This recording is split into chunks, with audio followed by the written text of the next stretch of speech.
बिस्मिल्लाहिर्रहमानिर्रहीम। अस्सलामु अलैकुम वरहमतुल्लाहि वबरकातुह। अल्लाह ताला ने कुरान पाक में इरशाद फरमाया है, वल फितनतु अकबरु मिनल क़त्ल।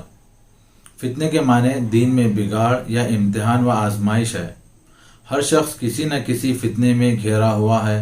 अमीर व फ़कीर, आलिम व जाहिल, शोहर व बीवी, वालिदैन व औलाद, रिश्तेदार व पड़ोसी, हर एक किसी न किसी इम्तिहान व आजमाइश में दो चार है। इस फितने से जो निकल गया वही कामयाब है। हालात मुख्तलिफ होते हैं।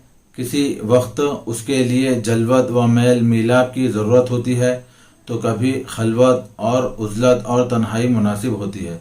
अल्लाह ताला से दुआ है कि अल्लाह ताला हम सबको दुनिया के फितनों से महफूज फरमाए और हम सब के दिलों को मुनव्वर फरमाए। शैतान मरदूद नफ्स पली से हम सबकी हिफाजत फरमाए। जज़ाकल्लाह। अस्सलामु अलैकुम व रहमतुल्लाहि व बरकातुहू।